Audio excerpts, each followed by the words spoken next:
Euzu billahi mineşşeytanirracim. Bismillahirrahmanirrahim. Elhamdülillahi rabbil alamin ve salatu vesselamu ala seyyidina Muhammedinil emin ve ala alihi ve sahbihi ecmaîn. Allah'ın selamı, rahmeti ve bereketi siz değerli Rehber TV izleyicilerinin üzerine olsun. Bizleri tekrardan Rehber TV ekranlarında buluşturan Rabbime hamdolsun. Kıymetli izleyiciler, bir 10 dakika, 9 dakika bir ertelememiz var. Bundan dolayı bizleri mazur görmenizi diliyoruz. Zira hani namaz kılınıyor, ezan biraz geç okunuyor. O konuda bizleri mazur görün. Hemen programımıza giriş yapalım inşallah. Kıymetli Seydam, öncelikle hoş geldiniz. Nasılsınız, iyi misiniz? Hoş bulduk. Allah razı olsun. Allah hayırlı kılsın inşallah. Amin. Bu programı. Rabbimden hayırlı bir program olmasını niyaz ediyorum şimdiden. İlk sorumuzla dilerseniz başlayalım hemen Seydam. Şöyle bir sorumuz var Seydam. Yine güncel bir soru ve çokça sorulan sorulardan bir tanesi. Eşek sütünün içilmesi Seydam veya kozmetik ürünlerde kullanılması caiz midir? Bunun dinen hükmü nedir? Euzubillahimineşşeytanirracim. Bismillahirrahmanirrahim. Elhamdülillahi Rabbil alemin ve salatu ve selamu ala seyyidina Muhammedin ve ala alihi ve sahbihi ecmaîn. Rabbi şrah li sadri ve yessir li emri ve hlul ukdeten min lisani yefkahu kavli. Evet, şimdi eti yenmeyen hayvanların sütü necistir. Eti yenen hayvanların, bütün hayvanların sütü tabii ki tahirdir, temizdir. Yenebilir, her türlü malzemede de kullanılabilir. Fakat eti yenmeyen hayvanların sütü necistir. Necis olduğundan dolayı içilmez. Yani bazıları eğer bunu mesela adet haline getirmişse veya bilmeden bazılarına içirirse bu günah olur, caiz olmaz. Aynı şekilde kozmetik ürünler dediğimiz yani sabundur. Yani artık merhemdir herhalde, aynen, kremlerdir falandır. Evet. Oralarda da kullanılırsa o da yine onların kullanılması caiz olmaz şu şekilde. Yani eğer kullansa da necis olduğunu bilmelidir. Namaz esnasında orayı yıkaması lazım. Elbiseye değerse elbise necis olur. Bu nedenle onu şey yapamaz. Yani o kozmetik malzemelerini de kullanamaz. Evet. Fakat hani eğer mesela doktorlar onun ilaç olduğunu söyleseler, yani tıbben onun ilaç olduğu, kesin faydalı olduğu tespit edilirse ve tahir şeylerden de onun yerini görecek, onun görevini yapacak başka bir şey bulunmazsa bu zaten gerek bu süt için gerek başka necis şeyler için de yani eğer ilaç olarak ille de bazı necis şeyleri kullanmak zorunda kalırsa mesela insan ve onun alternatifi tahirlerde yoksa o zaman onu o ilaç için kullanabilir yani. Fakat başka şekilde caiz değildir. Evet, tahir mesela necis olduğu için onu kullanamayız. Peki evet. Müsaadenizle galiba ilk telefonumuz hazır. Buyurun. Evet, Diyarbakır'dan bir izleyicimiz telefon hattımızda. Buyurun, hoş geldiniz yayınımıza. Hoş bulduk. Selamun aleyküm. Aleykümselam ve rahmetullahi ve berekatuhu. İyi akşamlar. Selamlar, saygılarımı sunuyorum. Eyvallah, teşekkür ederim. Sorum şu benim.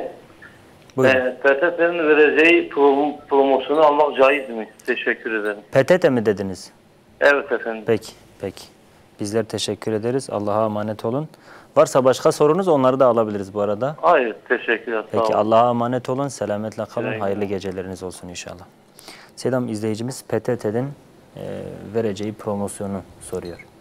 Buna ilgili ne diyorsunuz acaba? Yani PTT'nin vereceği promosyonu duymamıştık şimdiye kadar. Neye binaen verir, niçin verir, kimlere verir? Aynı banka usulüdür Selam. Yani onlar da maaşlarını PTT'den alıyorlar. He. Aynen.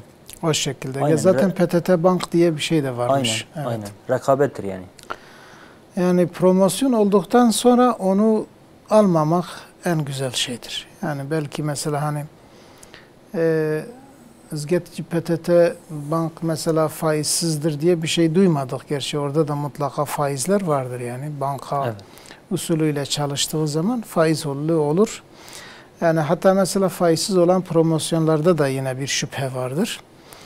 Bu nedenle yani bunu yememek, bunu kişi şahsi için kullanmaması en doğrusudur ve bir hayır kurumu için veyahut da böyle çok muhtaç olan, zekata muhtaç olan birilerine vermesi daha uygundur. Yani Peki, en iyisi bunu yapsınlar. Her türlü almamak daha evladır Aynen, diyoruz. evet. Bingöl'den de bir izleyicimiz var. Bingöl'e uzanalım. Hoş geldiniz yayınımıza. Hoş bulduk. Buyurun.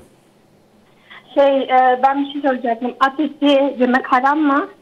At eti mi dediniz acaba? Evet. Tamam, soralım inşallah. Var mı başka sorunuz? Yok, teşekkür ederim. Peki, Allah'a emanet olun. Bizler teşekkür ederiz. Selametle. Seydam, dinen at eti yemek helal midir, haram mıdır? Haram değil. Hangi mezheplere göre peki Seydam? Bu Şafii mezhebine göre caizdir, yenebilir. Hanefi mezhebinin bir görüşüne göre caiz değil yani diye duymuşuz. Fakat normalde cumhura göre yani at eti yenir. Hani eskiden beri at savaşlarda bir nevi araç olarak kullanıldığı için onu kesmek adet olmamıştır. Bir de mesela binek olarak, daha çok binek olarak kullanıldığı için bu nedenle at etini yememişler Müslümanlar. Daha çok mesela bu gibi şeylerde, ihtiyaçlarda kullanmışlardır. Fakat at etini yemekte bir haramlılık, bir günah yoktur. Onun sütünü içmekte bir zarar, bir beis yoktur. Burada yani Müslümanlar bunu şey yapabilirler yani gerektiği zaman. Etini de yiyebilir. Hatta sütünün bazı hastalıklar için ilaç olduğu da söylenir. İçilebilir. Aynen. Evet. Böyle olmakla birlikte Seydam Şafii mezhebinde genellikle at eti yenilmez. Her ne kadar caiz olsa bile yenilmez yani yemiyoruz. Hani ben var olan yenilmez şeyi söylüyorum. derken yani Yemiyoruz. adet olmamış. Aynen. Aynen. Hiçbir yerde adet olmamış. Hanefilerde ise mekruh olmasına rağmen Kırgızistan mesela, Tacikistan, Özbek o bölgeler Seydam Hanefidir hepsi. Evet. Ama hepsi sürekli mütemadiyen at eti yerler yani. Hatta onlarda belki at eti yani inek etinden daha kıymetlidir. O şekilde. Yani bizim bu bölgelerde Arap bölgelerinde de yani o devletlerinde de böyle alışılmamış yani. Aynen. Evet. Bir adettir yani. Evet, fakat yenilse zararı yok. Peki Seydam. Evet. Tekirdağ'dan da müsaadenizle bir izleyicimiz var. Onu da alalım. Buyurun, hoş geldiniz yayınımıza. Tekirdağ. Buyurun, sizi dinliyorum. Tekirdağ. Selamun aleyküm. Aleykümselam ve rahmetullah. Hocam benim iki tane sorunum hocada var. Buyurun, alalım sorularınızı. Ben yaradığım şeyim var. Sizi dinliyorum, buyurun. Siz sorularınızı sorun. Şimdi şey var, ben seferi namazı. Tamam. Seferi namazı için ben kılmak istiyorum. Seferi namazı ben özürlüyüm. Devamlı hastahanelere gidiyor geliyorum. Acaba nasıl seferi namazı kılacağım, bu bir. Siz Tekirdağ'ın Tekirdağ merkezde mi oturuyorsunuz? kullanıyorum. Bir saniye, siz Tekirdağ merkezde mi oturuyorsunuz? Evet. Yani Tekirdağ merkezdeki hastanelere gidip geliyorsunuz değil mi? Ben Tekirdağ'da İstanbul'a gidip geliyorum. İstanbul'dan tabii bazı günler gün alıyorum. Anladım. Şimdi şeyden devamlı ruhsat taşını kullanıyorum lavabolardan. Ona da durumu nasıl olacak? Peki anlaşıldı. İnşallah sorularınızı sorarım inşallah. Var mı başka İnşallah. sorunuz? Bir de şey var. Akide için 3 tane çocuğum ölmüştüler. Eskiden benim gücüm yoktu verim. Şimdi bu 10 seneden fazla da acaba onları verebilir miyim? Ona bir hayvan kessem yoksa her çocuğa bir tane kessin. Tamam. Siz dinleyin bizi, biz Seyda'ya soralım inşallah. Allah'a emanet olun. Seyda'dan öpüyorum. Eyvallah, siz de sağ olun. Tekirdağ'a selamlar. Seydam amcamız diyor ki ben hastayım. Bundan dolayı İstanbul'a böyle mekik dokuyorum, gidip geliyorum. Dolayısıyla sefer halindeyim. Ben sefer namazını nasıl kılmalıyım? Eğer Şafii mezhebine mensup ise seferi namazlarını cem yapabilir. Öğle ile ikindiyi bir arada kılabilir. Hangisi ona kolay gelirse, yani öğle vaktinde kılması veyahut ikindi vaktinde kılması Bu iki durumdan hangisi ona daha kolay ise onu o zaman her iki namazını böyle beraber kılabilir, cem'i yapabilir. Buna cem-i takdim, cem-i tehir diyoruz. Bir de 4 rakatlı namazlarını kısaltarak kasır yapabilir ve 2 rakat olarak kılabilir. Evden çıkmadan bunu yapabilir mi? Daha Tekirdağ'dayken namazlarını cem edebilir mi? Hayır. Ancak seferi sayılabilmesi için Tekirdağ'ın evlerin bulunduğu bölgeyi geçmesi lazım. İl sınırı. Evet. İl sınır hani biraz şey olur, belki biraz geç gelir. İl sınırı normalde arazi... İskan alanı. Yani iskan alanı evlerin, binaların Evet. bulunduğu bölge. Yani binaları geçti mi, artık bina kalmadı mı oradan şey sayılır, seferi sayılır. Bu şekilde orayı geçtikten sonra artık namazlarını cem' yapabilir ve kasır yapabilir, kısaltabilir. Tabii ki cem' takdim yaparsa şöyle yapar. Mesela diyelim ki öğle namazını kılar ve hiç ara vermeden, yani selam verdikten hemen sonra ne yapar? İkindiye de niyet getirir. Bir de öğle namazının niyeti ile selamı arasında, yani öğle namazının içinde, kalbinde bu cem'i yapması, cem' niyetini getirmesi gerekir. Diyecek ki mesela ben ikindi namazımı da öğle namazının üzerine cem ediyorum diye. O şekilde niyet edecek, selam vermeden bunu yapacak. Tabi kalbinde söz ile söylemez. Böyle aralıksız bu şekilde namazını kılar. Peki. İsterse tehir eder. Tehir ederse de bunu ilk namazın vaktinde, niyetinde geçirir. Diyecek ki mesela öğle namazımı ikindiye tehir ediyorum. O zaman ikindi namazı vakti gelince bunu artık bu tehir niyetini getirmeye gerek yok. Çünkü bir sefer getirdi. Ve her iki namazını kılacak. Yani ilk önce tabii ki öğle namazını kılacak. Sonra da ikindi namazını bu şekilde. Selim, hangi namazlar cem edilir, cem edilmez, kaç rekat kılacak onu net belirtelim. İşte dediğimiz gibi yani 4 rakatlı namazları kısaltır. 4 rakatlı. Onları 2'şer rakat kılar. Dolayısıyla akşam namazı ile sabah namazının kısaltılması yok. Evet. Bir de bu öğle ile ikindiyi bir arada kılabilir. Akşam ile yatsıyı beraber kılabilir. Bunları cem'i yapabilir. Sabah namazının cem'i yoktur. Herhangi bir namazla beraber kılınmaz. O tek başına kılınır. Ama öğle ile ikindiyi beraber, akşam ile yatsıyı beraber kılabilir. İkindi ile akşamı da beraber kılamaz. Yani ikindi ile öğle beraber kılınır o şekilde. Peki Seydam, seferi sayılabilmesi için, bir kişinin bu şekilde namaz kılabilmesi için mesafenin ne kadar olması gerekiyor? Mesafenin eski alimlerimize göre 124 kilometre olması lazım. Günümüzdeki alimler ise diyorlar 90 kilometre yeterlidir. Yani bu nedenle bir insan, yani eğer zor durumda ise yani 90 kilometrede de cem' yapabilir. Özellikle mesela bayanlar için bu daha rahattır. Bayanların hani abdest alması, namaz yeri bulması konusunda biraz daha sıkıntı olabilir. Bu şekilde yani 90 kilometrede de bu seferi namaz kılınabilir. Peki Seydam. Yani seferi namazıyla ilgili daha da yani sorular insanın aklına gelebilir. Evet. Biz inşallah yeri geldikçe sorular soruldukça detaylı çalışacağız. Bir de izleyicimiz şöyle bir soru sordu Seydam. Dedi ki idrar kaçırmayla ilgili. Yani hastalığı var bu konuda.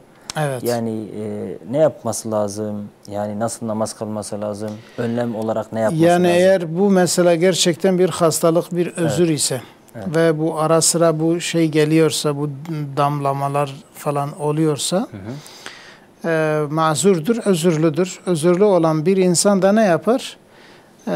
Mesela Şafii mezhebine göre vakit girdikten sonra, namaz vakti girdikten sonra gidip mesela abdestini alır. Yani ilk önce tabi istinca eder, temizlenir. Temizlendikten sonra da bir bez ile veyahut başka bir şeyle kendini bağlar. Yani ta ki o damlalar elbiseye değmesin diye. Ondan sonra beklemeden hemen abdest alır. Yine beklemeden hemen namaz kılar. Cemaati bekleyebilir. Abdestten sonra eğer cemaatle namaz kılınacaksa ve biraz böyle birkaç dakika beklenirse bekler. Orada zararı yoktur. Maliki mezhebinde biraz daha kolaylık vardır. Maliki mezhebine göre diyor ki eğer birisi özürlü ise ama bu özrün de sayılabilmesi için, özürlü sayılabilmesi için bu damlalar arasında bir abdest ile bir namaz vakti olmaması lazım. Mesela gün boyu böyle olması lazım. Bir insan ilk önce bu özrü tespit edebilmesi için böyle bir durum başına gelirse bakıyor ki mesela bir damla gelir, birkaç damla, ondan sonra duruyor, gidiyor abdest alıp namaz kılacak ama arada yine geliyor. Her mesela bunların arasında böyle bir namaz ve abdesti kılabilecek kadar zaman geçmiyor. İşte böyle bir insan Maliki mezhebine göre mazurdur ve bu insan şey yapar, abdest alır ve özrün dışında bir abdesti bozulmasa o özür ile abdest bozulmaz. Yani sabah namazından yatsı namazına kadar da o abdestle namaz kılabilir. Yani onun için o çok kolaylık var yani Maliki mezhebine göre. Fakat eğer mesela başka bir şekilde abdesti bozulursa zaten gidip abdest alır. Eğer birisi böyle sık sık bu damlama oluyorsa Maliki mezhebini taklit edebilir. Peki Seydam. Bir izleyicimiz daha var Batman'dan. Buyurun, hoş geldiniz yayınımıza. Buyurun Batman. Selamünaleyküm, hoş bulduk. Aleykümselam ve rahmetullah. Buyurun. Selamünaleyküm, hoş bulduk. Bizleri telefondan dinleyin lütfen. Sanki televizyonunuzun sesi açıktır. Bize kadar Hocam geliyor. bir sorum olacaktı. Evet, buyurun. Şimdi biz aracılık yapıyoruz. Bu aracılık konusunda devlet bazı krediler veriyor. Bu kredilerin arasında aracılara 150 bin lira aracılığı teşvik etmek, aracılığı çoğaltmak ve yaygınlaştırmak için böyle bir destek veriyor ve bunu 6 yıla 6 takside bölüyor. Adına da %0,4 faiz diye bir şekilde bu ödemeyi yapıyor. Acaba bu parayı çekmek, yani biliyorsunuz enflasyona göre 6 yıl sonra bu paranın bir değeri kalmıyor. Paradan da para kazanılmıyor. Faizin de anlamı zaten para kazanmaktır. Yani bu konuda bir şeyi var mı? Dinen caiz midir, değil midir? Soralım inşallah. Evet. Soralım. Var mı başka sorunuz? Teşekkür ediyorum. Bizler teşekkür ederiz. Siz de Allah'a emanet olun inşallah. Sizler de şu an ekran başında olan izleyicilerimiz, ekranda gördüğünüz telefon numarası üzerinden canlı yayınla kendi sesinizle sorularınızı bize iletebilirsiniz. Sakarya'ya gidelim hemen. Bir izleyicimiz hazırmış. Buyurun Sakarya, hoş geldiniz yayınımıza. Hoş bulduk. Buyurun. Ya hocam size bir şey danışacağım. Yani, namaz kılmak istiyorum, kılamıyorum. Onun için bir dua var mı acaba? Peki soralım inşallah. Bizleri dinleyin, Seydamıza soralım inşallah. Tamam. Allah'a emanet olun. Rabbim Hadi. tüm güzellikleri sizlere nasip ve müyesser etsin inşallah. İstanbul'dan da bir izleyicimiz hazırmış. Onu da alalım. Buyurun, hoş geldiniz yayınımıza. İstanbul. Selamünaleyküm. Öncelikle televizyonunuzun sesini kısarsanız. Televizyonun sesi Alo. çok yüksek. Buraya kadar geliyor. Bizleri telefondan dinleyin. Buyurun. Alo. Buyurun, şu an sesiniz geliyor. Buyurun. Alo. Selamünaleyküm. Aleykümselam. Hayırlı akşamlar hocam. Sağ olun. Teşekkürler. Buyurun. Hocam şimdi bir bayan adetteyken Evet. Kabe'yi açıp Kur'an'ı dinleyebilir mi? Başka Yani var mıydı caiz sorunuz? mi, caiz değil mi de? Var mı başka Soracaktım. sorunuz?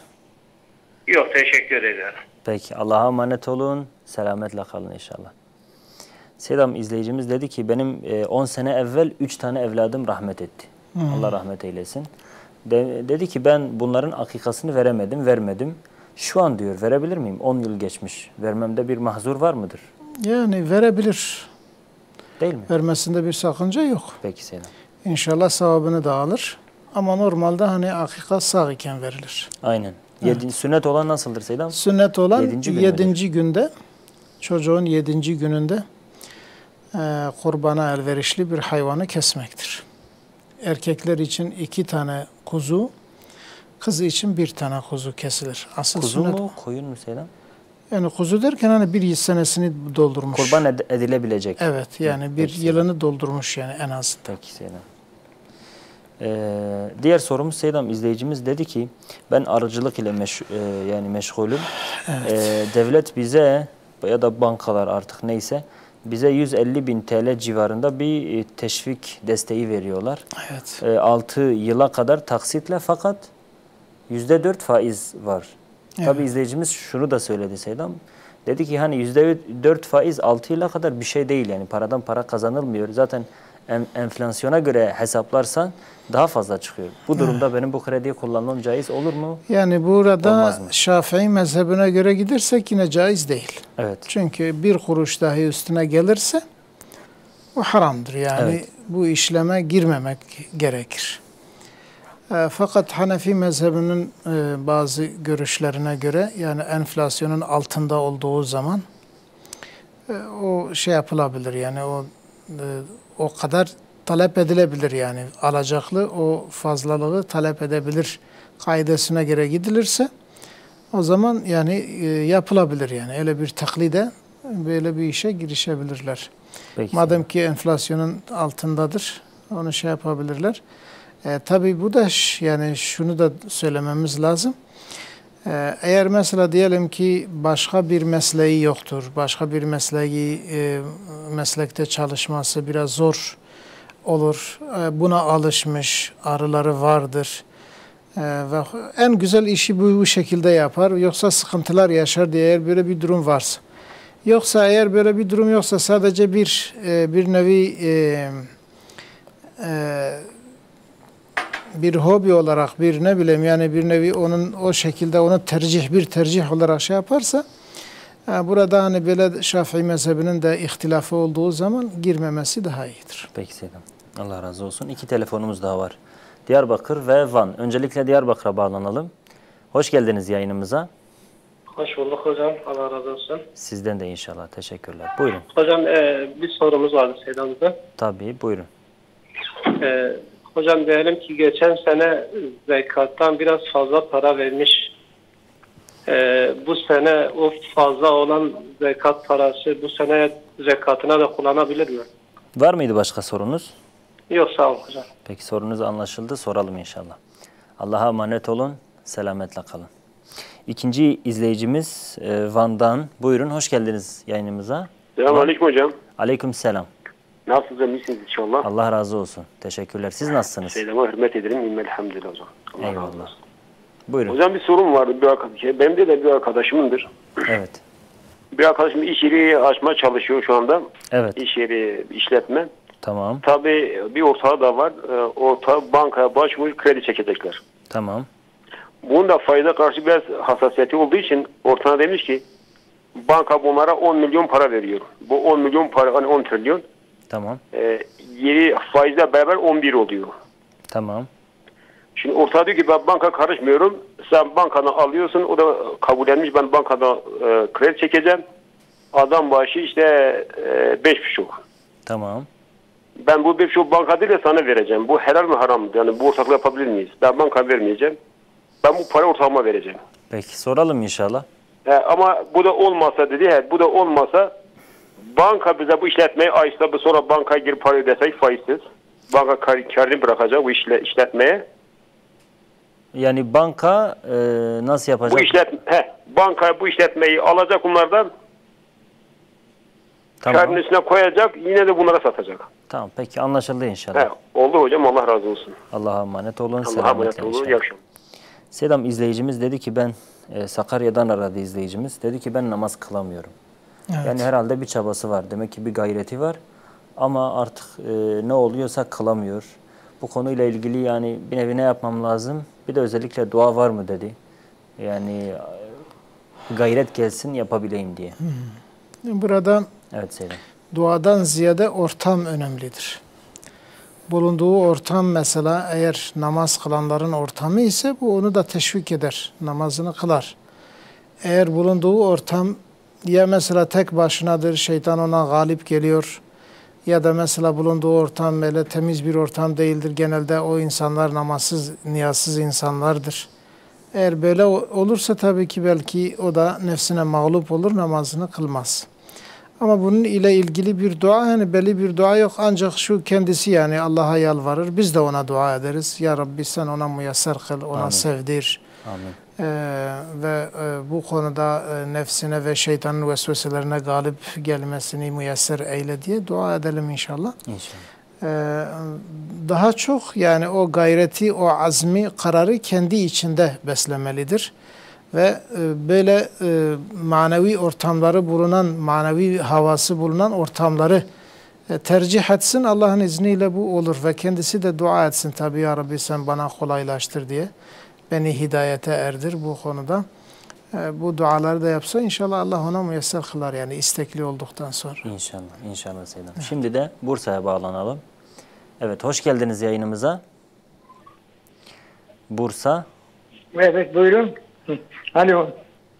Hoş geldiniz. Teşekkür ederiz. İyi akşamlar. Bizden Hayırlı teşekkür yayınlar. ederiz. Teşekkürler. Sağ olun. Hocam bir şey sormak istiyordum. Tabii buyurun. Bu devlet milli piyango, at yarışları, bahis bunlardan aldığı paralarla bizim maaşlarımızı ödüyor. Acaba bu caiz mi? Peki var mıydı başka sorunuz? Bir de 50 milyon lira ev aldım. 50 milyon lira ben kredi çektim bankadan acaba. Bunun da bir şeyi var mı? Soralım inşallah. Nerede hocam? Nerede? Allah'a emanet olun. Allah'a emanet olun. Sağ olun hocam. Allah razı olsun. Siirt'ten de bir izleyicimiz telefon attığımızda. Evet, Siirt. Selamünaleyküm. Aleykümselam. Küçük abicim. 2 sorum olacaktı da. Tabii, buyur seni dinliyorum. Büyük malum marketler var da onlardan alışveriş yapabilir miyiz? Başka sorun var mıydı? Diğer sorun ya da? Evet. Bir de Fanta içmek helal midir, haram mıdır? Ben tam anlamadım. Bir daha tekrarlayabilir misin? Fanta içeceği helal midir, tamam, haram tamam, mıdır? tamam. Bir de Coca-Cola. Tamam, soralım inşallah. Allah'a emanet ol, kendine çok iyi bak, tamam mı? Hadi selametle. Seydam izleyicimiz şöyle bir soru sordu bizlere. Dedi ki, adette olan bir bayan, hayız kanı gören bir bayan, televizyonda Kabe'yi karşısına alacak şekilde ve Kur'an sesini açacak şekilde bu vaziyette Kur'an'ı dinleyebilir mi? Kabe'yi izleyebilir mi? Burada herhangi bir sakınca var mı Seydam? Yok, burada herhangi bir sakınca yok. Yani bir adetli bir bayanın yapamayacağı şeyler bir namazdır. Namaz kılamaz. Oruç tutamaz. Evet. Onun kocası onunla münasebet kuramaz. Kur'an-ı Kerim'i taşıyamaz. Kur'an-ı Kerim'i okuyamaz. Kur'an-ı Kerim'e dokunamaz. Camiye giremez. Tavaf yapamaz. Bunlardır. Ama mesela televizyonda eğer seyrediyorsa, televizyonda seyretmesinin bir zararı yok. Kur'an-ı Kerim'i dinlemesinin bir zararı yok. Hatta sevabı vardır. Çünkü Kur'an-ı Kerim'i dinlemek de bir zikri dinlemektir, ibadettir. Evet. Peki Seydam, diğer sorumuza geçelim. İzleyicimiz dedi ki Seydam, dedi ben geçen sene zekat verirken fazla verdim. Hı hı. Bu sene o verdiğim fazlalığı şimdiki zekattan diyor kısıp verebilir miyim diyor. Yani eğer aynı şeyin zekatı ise, evet. Aynı şeyin zekatı ise mesela diyelim ki geçen sene 500 TL eğer fazla vermişse, yani bu sene o 500 TL'yi şey yapabilir. O zekat, o malın hani erken zekatı verilmiş gibi olur. Tabii onun o şekilde ona hesap eder ve geri kalanın zekatını verir. Peki Seydam. Evet. Diğer sorumuz izleyicimiz şöyle sordu. Dedi ki benim bir arkadaşım var. Bu arkadaşım birisiyle ortaklık kuracak. Bir şirket kuracaklar. Bir dükkan açacaklar. Onun arkadaşı değil de arkadaşının ortağı bankadan kredi çekecek. Faizli bankadan kredi çekecek. Yani eski parayla 10 trilyon çekecekler. Ama bankaya ödedikleri zaman 11 olarak ödeyecekler. Bu arkadaşı da bir nevi hani gönlü rahat değil, içi rahat değil. Bunu bir nevi kabul etmek istemiyor.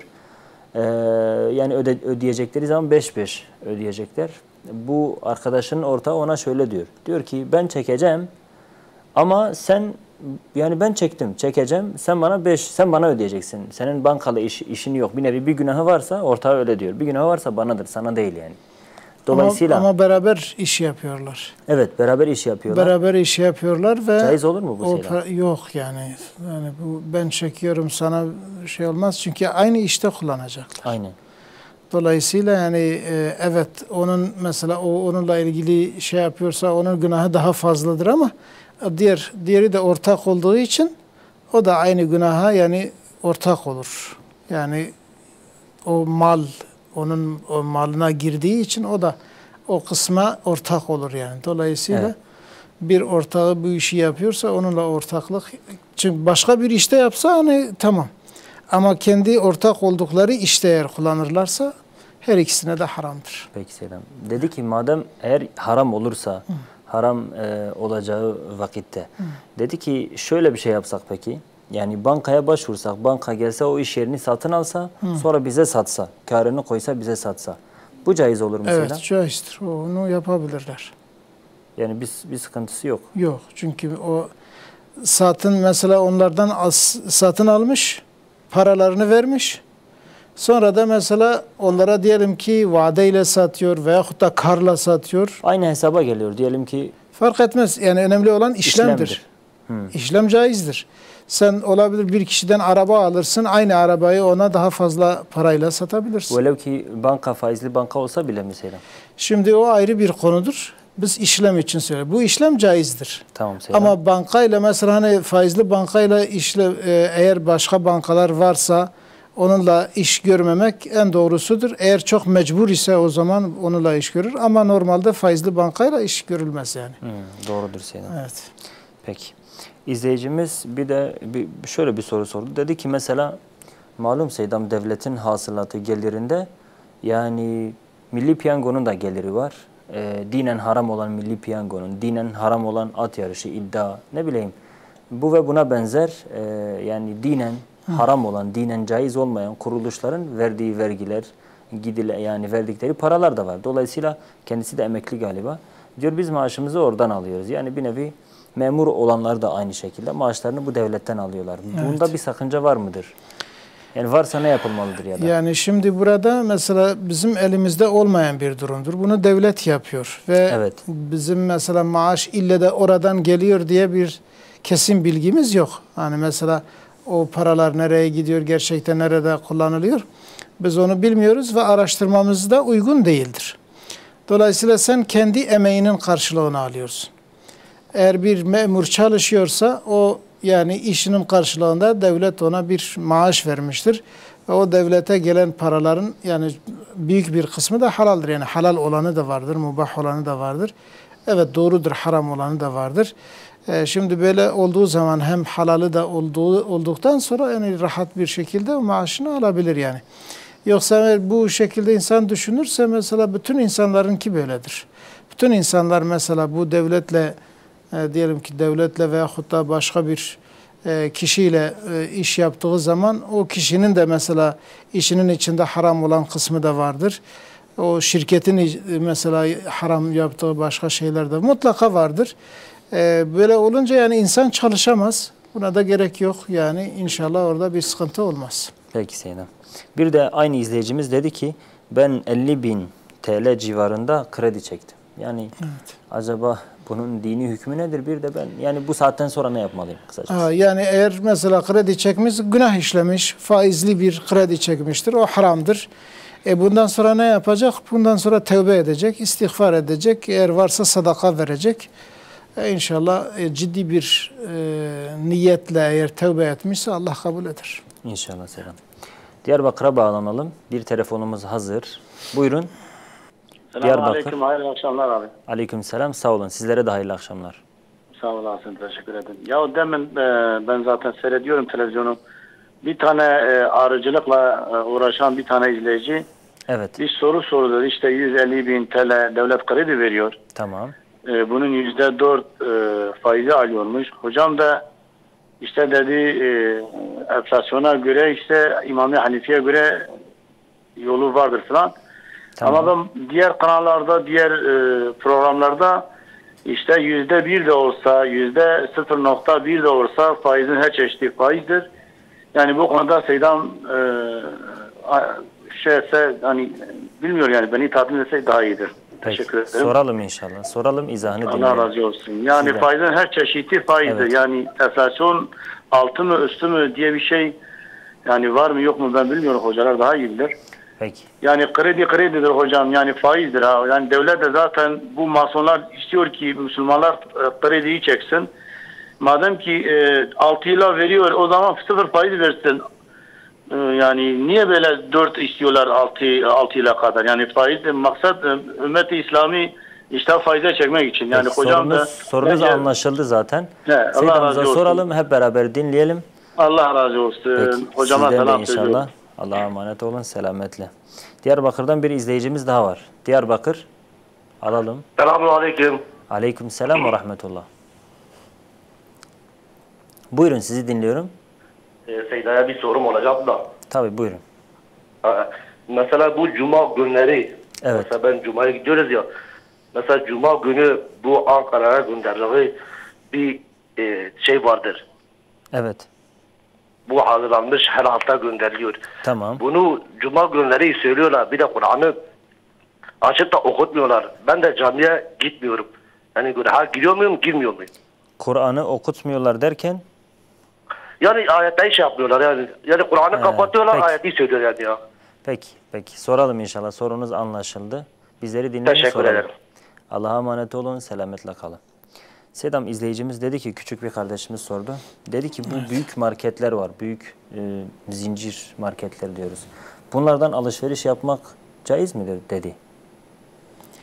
Büyük marketlerden alışveriş yapmak caizdir. Ama eğer o marketlerde haram şeyler satılıyorsa o marketlere girmek caiz değildir. Eğer orada yani caiz olmayan şeyler satılıyorsa, haram şeyler satılıyorsa ve o da biliyorsa yani böyle bir şey, mesela bazı marketlerde bira satılıyor, içki satılıyor bazı büyük marketlerde.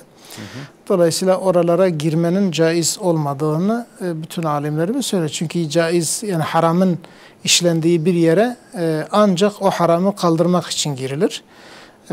Veyahut da onu tavsiye etmek için girilir. Yoksa mesela oraya hem orada haramlar işlenir hem de kendisi gidip alışveriş yaparsa bu caiz olmaz. Fakat normalde mesela halal bir şey alacaksa o bey' caizdir. O bey' geçerlidir fıkhen. Çünkü sen halal bir madde almışsın. Parayı da onun karşılığında veriyorsun. Orada bir sıkıntı olmaz. Fakat öbür tarafta bir haram orada yapılıyor. Bir haram işleniyor ve caiz olmayan bir madde vardır. Onun satılması caiz değildir. Fakat o market o işi yapıyor. Sen de onun için onu protesto etmen gerekir. Oraya girmemen gerekir. Peki Sedam. İzleyicilerimiz yani şunu da merak edebilir Sedam. Şimdi bazı illerde, Türkiye'nin bazı illerinde gerçekten yani ben kendim de müşahede ettim. Böyle yani içkinin satılmadığı yani dükkanlar hemen hemen nadir. Bazı iller var. Böyle iller var. Bu gibi illerde yani peki caiz olur mu yine de, yoksa illa gidip o içkinin satılmadığı marketler velev ki uzak olsa bile oraya mı gidilmesi gerekiyor? Şimdi eğer sırf uzaklık ise evet onu yine tercih eder. Fakat mesela bazen acil durumlar olur ve gerçekten mesela çok sıkıntı eğer olacaksa veyahut sen tanımıyorsun, böyle birisinin varsa da nerede olduğunu bilmiyorsun. Eğer bu işi arasan yani çok sıkıntı, büyük bir sıkıntı olacaksa yani geçici olarak o almasına bir zarar olmaz. Dediğiniz gibi bazı bölgelerde eğer özellikle bu çok yaygın ise, kişi de yabancı ise özellikle hani ihtiyaçtır, bir yiyecek alacak veyahut da bir ihtiyaç maddesini alacaksa burada sıkıntı olmaz. Bizim söylediğimiz normalde diyelim ki mahalle içidir veyahut adam oranın sakinidir, biliyordur. Biraz uzak bir yer var, o uzak yeri tercih etsin yani. Biraz sıkıntı da olsa zararı yoktur. Peki Sedam. Sedam bir izleyicimiz dedi ki gazlı içecekler, hatta örnek verdi işte Fanta, Coca-Cola. Bu tarz gazlı içecekleri içmek dinen sakıncalı mıdır? Hangileri sakıncalıdır, hangileri değildir genel olarak? Evet yani gazlı içeceği içmek haramdır denilmez. Gazlı içeceklerin çeşitleri çoktur yani. Evet. Yani bunlarda mesela sırf gazlı olduğu için haram değil. Ama bazıları mesela Coca-Cola gibi bir içeceği içmek caiz değildir. Çünkü hem Coca-Cola'nın içinde alkol tespit edilmiş, hem yani hangi maddeden yapıldığı bilinmediği için, hem de Müslümanlara savaş açmış bir devletle işbirliği içinde olup ve onlara destek olduğu için, özellikle silahlanmaları için mesela masrafta bulunduğu için, yani hem bunun dini olarak hem siyasi olarak buna karşı durmamız lazım. Bu caiz değildir. Yani bunun kanaatindeyiz. Birçok Müslüman da aynı şeyi düşünüyorlar. Fakat diğer mesela gazlı içecek olabilir. Mesela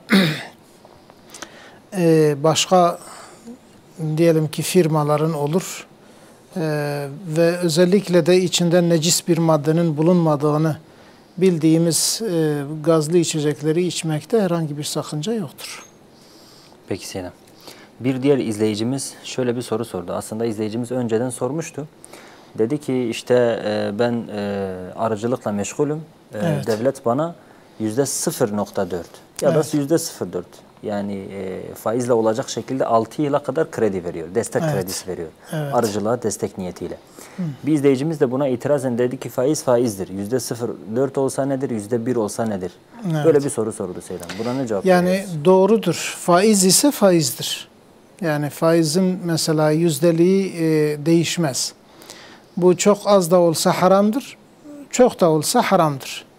Fakat devlet destekli olduğu zaman, mesela genelde devlet teşvik mahiyetinde bazı insanların özellikle bir meslek sahibi olabilmesi için yardımda bulunuyor. Ve o mesela düşük, aslında bankanın faiz dediği de faiz, yani kanaatime göre faiz değildir. Yani normalde hani o bazen dosya masrafları gibi bir şeyler olur. Eğer bunu biz araştırırsak buna daha çok mesela belki vakıf oluruz. Bu nedenle yani diyoruz ki fazla olmadığı için, çok düşük olduğu için yani bazı masrafların karşılığı olabilir. Ve onun için de mesela bu yani bir de destek mahiyetli olduğu için, bir kişinin meslek sahibi olabilmesi için yapılan bir faaliyet olduğu için caizdir diyoruz. Ama doğrudur yani zaten biz bunu şunu da söylemiştik yani eğer o izleyicimiz şimdi bizi izliyorsa o zaman da söylemiştik, Şafii mezhebine göre zaten kökten caiz değil. Yani kökten caiz değil çünkü yani bu hani nihayetinde paradır. Para karşılığında para alındığı için bu kesinlikle caiz olmaz. Ancak mesela gidersin orada bu kesinlikle yani bu faiz değildir. Sırf mesela bazı masrafların karşılığıdır. Onu da alan kişi o masraflarını ödesin ve bu şekilde paralarımızı geri versin. Eğer böyle söylenirse o da caiz olur. Fakat diğerinde de işte bundan dolayı biz bunun caiz olduğunu söylüyoruz. Yoksa faiz dediği gibi yani çok az da olsa riba ise, ribaya girerse bu kesinlikle haramdır. Evet Selam. Bir diğer izleyicimiz Selam şöyle bir soru sordu. Dedi ki ben camiye gitmiyorum. Sebebi ise hutbeler. Evet. Hutbeler Ankara'dan geliyor. Dolayısıyla ben camiye gitmiyorum. Yani cuma namazına gitmiyorum. Evet. Böyle bir izleyiciye Selam ne diyelim? Yani burada tavsiyemiz şudur. Mesela hutbeler nerede gelse gelsin. Eğer o hutbelerde açıkça Kur'an'a, kitaba, sünnete bir aykırılık varsa tabii ki gitmez. Yani gidip o hutbeleri dinlemez. Ama normalde eğer ister Ankara'dan gelsin ister başka bir ülkeden gelsin. Veyahut da diyelim ki imam veyahut hatip herhangi bir kitaptan çıkarsın. Eğer kitaba, sünnete muhalefet, İslam'ın hükümlerine aykırılık yok ise ki biz bunlarda genelde biz de okuyoruz, araştırıyoruz. Yani orada İslam'a muhalif bir şey görmedik yani. Daha doğrusu mesela böyle açıkça İslam'la zıt olan bir hüküm görmedik. Dolayısıyla bunun şeyi yani buna karşı çıkmak ve bundan dolayı camiye gitmemek daha büyük bir vebal, daha büyük bir günahtır yani. Sırf Ankara'dan geldiği için ben yani gitmiyorum. Hele cuma namazı. Cuma namazı yani bu büyük bir günahtır. Bundan vazgeçmesini tavsiye ediyoruz o kardeşimize. İnşallah bundan sonra hutbelere gider. Peki Seydam. Evet. İnşallah. Hemen sorularımıza geçelim dilerseniz. WhatsApp'tan bizlere iletilen yazılı sorulara. Seydam, ilk sorumuz hazır. Evet. İzleyicimiz diyor ki kadının İslami bir şekilde siyasette olmasında bir sakınca var mıdır? Yani İslami dediği zaman gerçekten İslami ise sakınca elbette ki olmaz. Yani mesela o siyasette bulunduğu zaman haram nazar olmazsa, erkeklerle gayri şer'i bir ihtilat olmazsa, ondan sonra bir halvet meydana gelmezse, caizdir. Yani böyle bu durumlarda özellikle de çok genç değilse, mesela biraz daha orta yaşlı, vakarlı birisi ise, öyle yanlış, yani açık bir haram işlenmezse burada bir sakınca olmaz. Peki. Alalım diğer sorumuzu. Seydam diyor ki, bir bayan ablamız, adetimin üzerinden bir hafta temiz kaldıktan sonra 12 gündür kan görüyorum. Namazlarımı nasıl kılmalıyım veya bu bir hastalık mıdır demiş. Yani temiz olmuş, temizlendikten bir hafta sonra 12 gündür kan görüyor. Bir hafta sonra, yani bir hafta temiz kalmış. Aynen. Ondan sonra 12 gündür kan görüyor. Yani bunu şey yapacak, 15 güne tamamlayacak. O 15 günden önce gelen kan o hastalıktır. İstihaze. İstihazedir. Dolayısıyla o günlerdeki, yani o 15 gün, yani 15 günden önce gelen, kaç gün önce gelmişse o günlerin namazlarını eğer kılmamışsa kaza eder. Namaza engel değildir. Namaza engel değildir. Eğer kılmamışsa da kazasını kılacak. Evet, kazasını kılacaktır. Diğer sorumuz gelsin. 15 yaşındaki kızımın bisiklet sürmesi caiz midir demiş izleyicimiz. Caiz değildir. Yani 15 yaşındaki bir kızın o şekilde hareket etmesi birçok gencin dikkatini çeker. Evet. Büyük ihtimalle de tesettürlü de değildir. Çünkü 15 yaşındaki bir kız ergenlik çağına gelmiştir. Yani dolayısıyla böyle birisinin bu şekilde hareket etmesi... Tesettürlü sürebilir mi Seydam peki? Yani tesettürlü de şu şekilde, mesela yalnız ise eğer, yabancı bir erkek, bir gencin onu görmeyeceği bir şeydir. Mesela bizim görüyoruz, bizim sitedir mesela, sitenin avlusunda sürüyorlar. Bu kesinlikle biz caiz görmüyoruz yani onları. Peki. Çünkü gerçekten dikkat çekicidir. Evet, devam edelim. Namazları son dakikalara bırakan birinin namazı kabul olur mu Seydam? Mesela ikindi namazını akşama yakın kılıyor, sürekli böyle yapıyor. Yani kabul olmaktan ziyade tehir etmesinden dolayı günahkar olur. Ama mesela yani şey yapmış, diyelim ki bazı rakatleri vaktin dışına çıkacak kadar geciktirmiş ise mesela ama diğer şartlar yerindedir. Mesela diyelim ki abdesti yerinde, elbiseleri temiz falan, bütün şartlar yerinde. Sırf yani yanlış olan o tehiri ise o tehirden dolayı günahkar olur.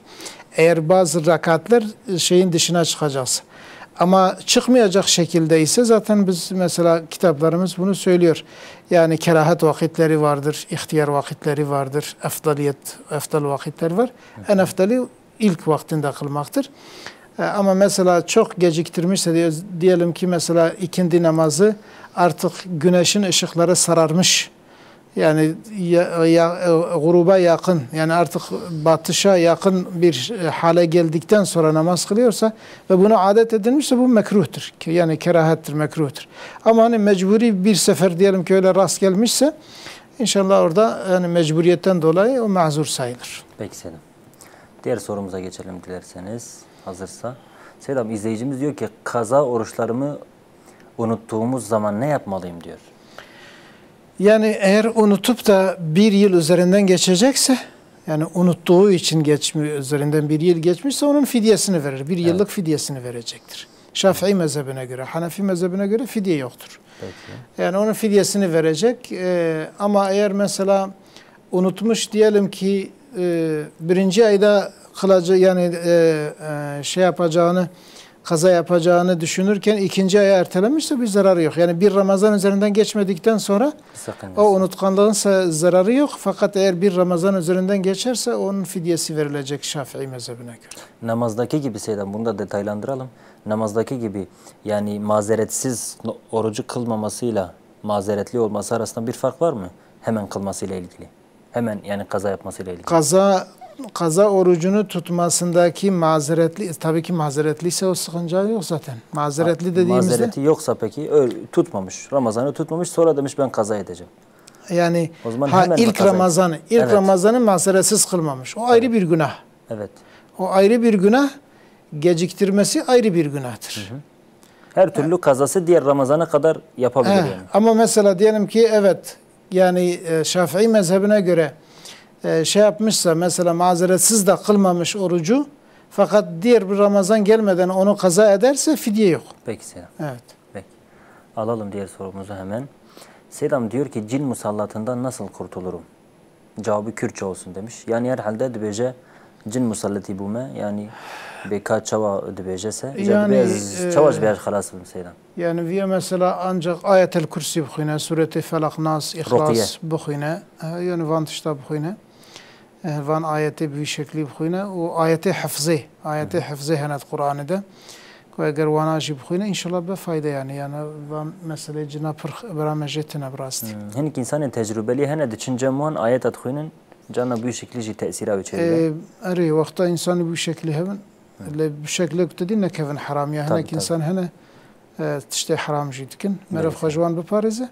Yani dermanı ve Kur'an'ı. Bele. Peki. Diğer sorumuza geçelim. Çocuklarımız sürekli kavga halinde, sürekli ağlıyorlar. Bunun için bir dua tavsiyesi var mıdır demiş izleyicilerimiz. Yani kabe derdevan çiye meref derdevan dermam ki Türkçe bunu söyleyelim. İyi bir eğitimdir yani, başka. Yani evet eğitimdir veyahut da artık dertleri nedir, neden böyle bu kavga özel ediyorlar. Olarak çocuk terbiyesiyle ilgili bir dua var mı? Yani bir dua, özel onlara ilgili bir dua bilmiyoruz. Genel dualar onunla ilgili de yapılabilir. Yani duadır, Allah'tan onu istemektir. Peki, yani başka. Yoksa bu birçok kişide zaten var olan bir şeydir. Aynen. Sorularımıza geçelim, diğer sorularımıza. Selam, güçlü, kuvvetli bir imana nasıl sahip olabiliriz? Kısaca. Bu çok detaylı bir tabii soru. Evet. Yani imanımızın güçlenebilmesi için, böyle bir imana sahip olmak için kısaca ne yapmalıyız? Yani iman ibadetlerle güçlenir. Evet. Zikirle güçlenir. Zikir Allah'a hatırda bulundurur. Mesela insan Kur'an'ı okursa, zikrederse, kalpler de zikretmekle mutmain olur diye hadis-i şerif vardır. Ayet-i kerime "Ela bi zikrillahi tatmainnul kulub" diye bir tavsiye vardır. Yani Allah'ı zikretmek, Kur'an-ı Kerim okumak ve ibadetleri eksiksiz yapmak ve bir de manevi ortamlarda bulunmak. Evet. Peki. Diğer sorumuz. Selam, izleyicimiz diyor namaz sürelerinin ve dualarının anlamını bilmesek namazımız kabul olur mu acaba? Evet, kabul olur. Yani namazın kabul olabilmesi için sürelerin manasını bilmek şart değildir. Fatiha'yı okumak şarttır ama Fatiha'nın manasını bilmesen de namazın yerindedir. Fakat manasını öğrenmeye çalışmak o daha büyük bir sevaptır. O sevaba da insan nail olursa tabii daha iyi olur. Evet. Alalım sorularımızı. Bu biraz uzun ama demiş ki izleyicimiz 15 sene önce 10.000 TL borç verdim. Borç alan kişi ne zaman istersen sana vereceğim dedi ama 14 senedir istiyorum vermiyor. Şimdi verse bile paranın zaten pek bir değeri kalmamış. Ben borç verdiğimde altının gramı 98 TL idi. Şimdi 1000 TL olmuş. Yani yani 10 kat artmış. Mağduriyetimi İslami açıdan nasıl giderebilirim demiş. Mağduriyetini İmam Ebu Yusuf'un görüşüne göre giderebilir. İmam Ebu Yusuf diyor ki mesela eğer paran gecikmişse ve değeri düşmüşse o değerinin düşmesi kadar, o düşen değer kadar talep edebilirsin. Ama yani almasa tabii daha iyidir. Elbette. Öyle değil mi Seydam? Evet, mağduriyetinden bahsettiği için biz böyle söyledik. Aynen, doğru. Elbette mesela eskisini alsa daha iyidir. Yani orada hilaf yok yani. Doğrudur. İmam Şafii'ye göre de bu şekil caizdir ama öbürü İmam Şafii'ye göre caiz değil. Aynen. Peki. Alalım sorumuzu. Seydam izleyicimiz diyor buğday ve mısır gibi tahıllarda zekat hesaplanırken mazot, gübre, ilaç, biçer ücreti ve benzeri masrafları düştükten sonra mı zekat ödeyeceğiz yoksa düşmeden mi ödeyeceğiz? Bir de diyor artık buğday biçilirken saman da yapılıyor. Onu da satıyoruz. Samanı ayrı satıyoruz, buğdayı ayrı satıyoruz. Onun için diyor ayrıca bir zekat mı vereceğiz? Saman için bir zekat verilmez. Gerek yok. Yani çünkü saman normalde değildir.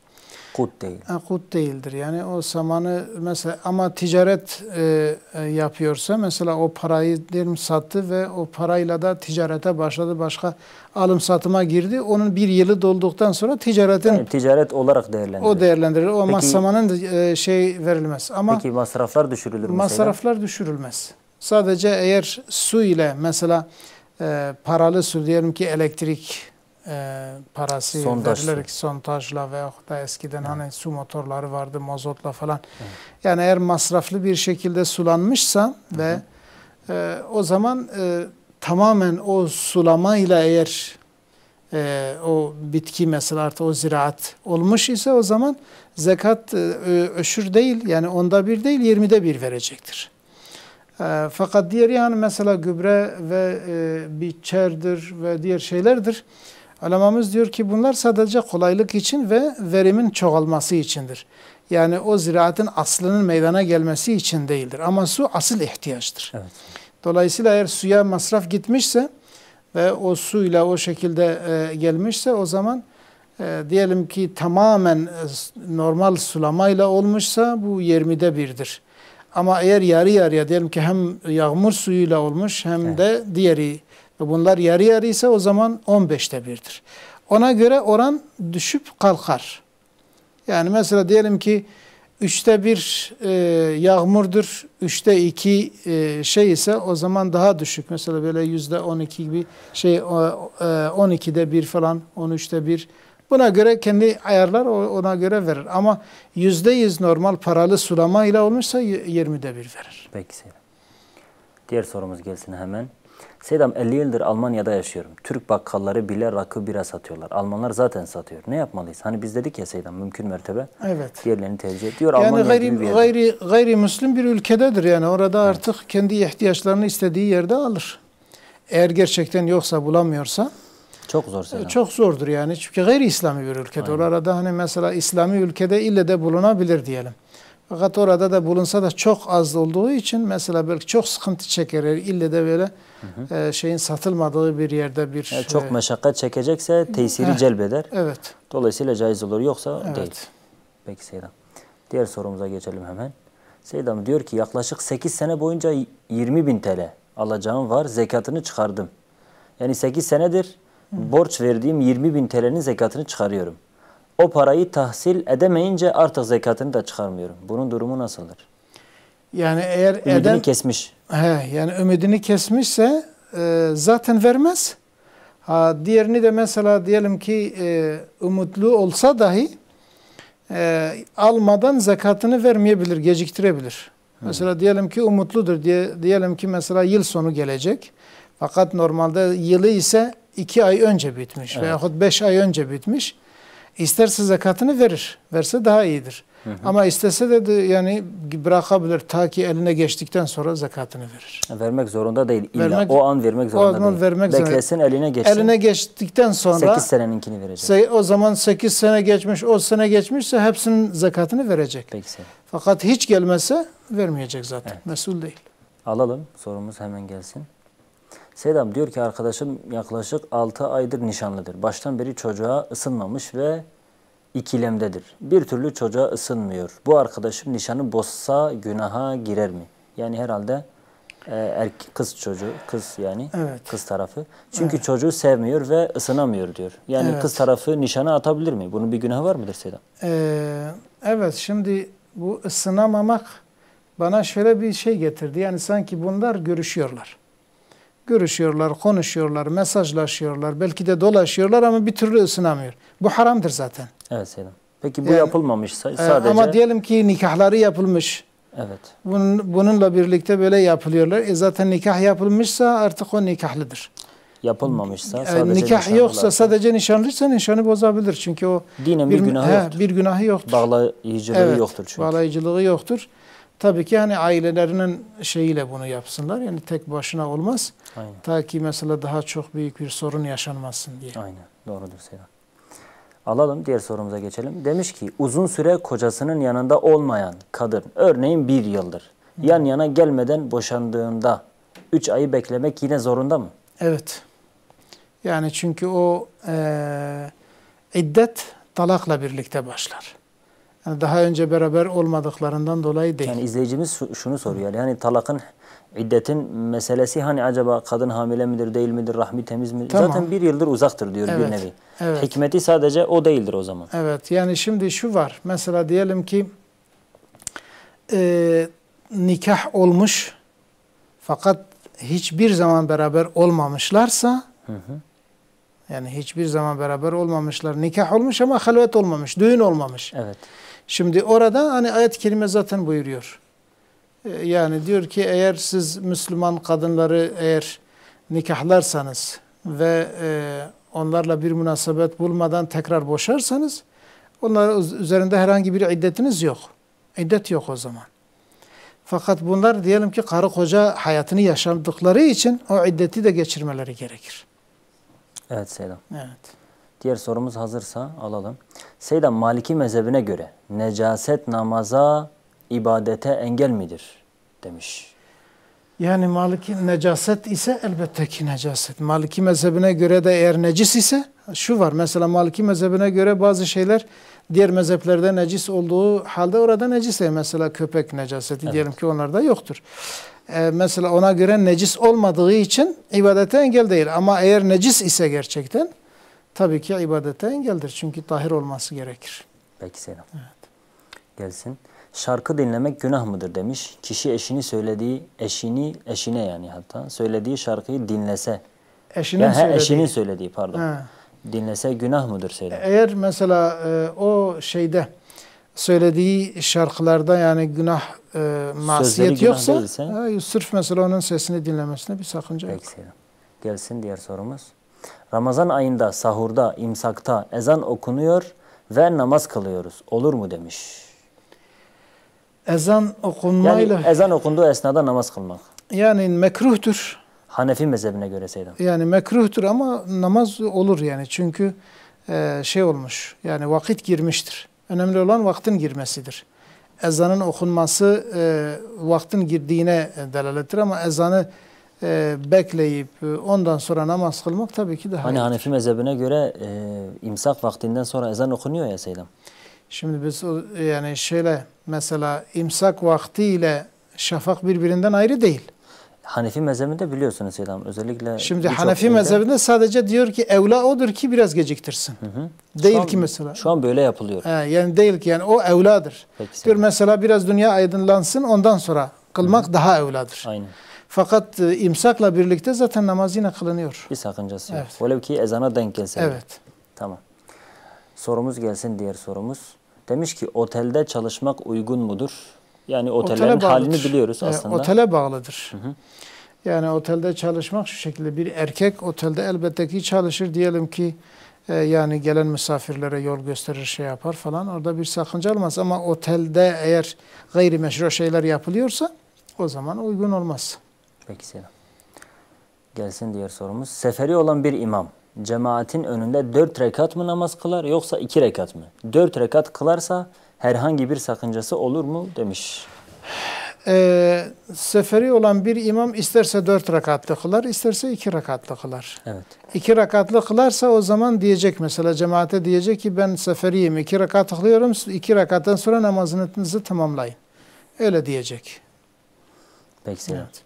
Bu şekilde bu soruyla birlikte programımızın da sonuna geldik. Bu arada gerçekten çok soru var. Hepsine yani cevap veremedik. Bizleri mazur görün. Yine sorularınızı sormaya devam edin. İnşallah ekrana yansıtmaya yani gayret edeceğiz. Seydam Allah razı olsun. Çok istifade ettik. Cümlemizden Allah razı olsun. Teşekkür Allah eğer ediyorum. burada yaptığımız kusur varsa Allah bizi affetsin. Ve bütün kardeşlerimizi de Allah bütün bela musibetlerden korusun, muhafaza etsin. Amin. Allah razı olsun inşallah. Evet değerli izleyiciler, medreselerimiz bizim manevi değerlerimizdir. Bu toplumu ayakta tutan en büyük manevi değerlerimizdendir. Bizler İttihadül Ülema olarak, alimler ve medreseler birliği olarak çok değerli, birbirinden değerli seydalarımızın katıldığı Medreselerimiz adlı bir programla medreselerimizin kapılarını siz değerli izleyicilerimize açtık. İnşallah bu programdan hemen sonra yani 21.30'da tekrarı da yarın 10.30'da olacak şekilde Medreselerimiz adlı bir programla karşınızda olacağız. Mutlaka izlemenizi, medresemizin içini, bir öğrencinin ne yaptığını, medreselerde ne yapıldığını, bu manevi değerin ayakta tutulması adına neler yapıldığını hep beraber izlemenizi tavsiye ediyorum. Haftaya tekrar aynı saatte buluşmak dileğiyle Allah'a emanet olun. Esselamu Aleyküm ve Rahmetullahi ve Berekatuhu.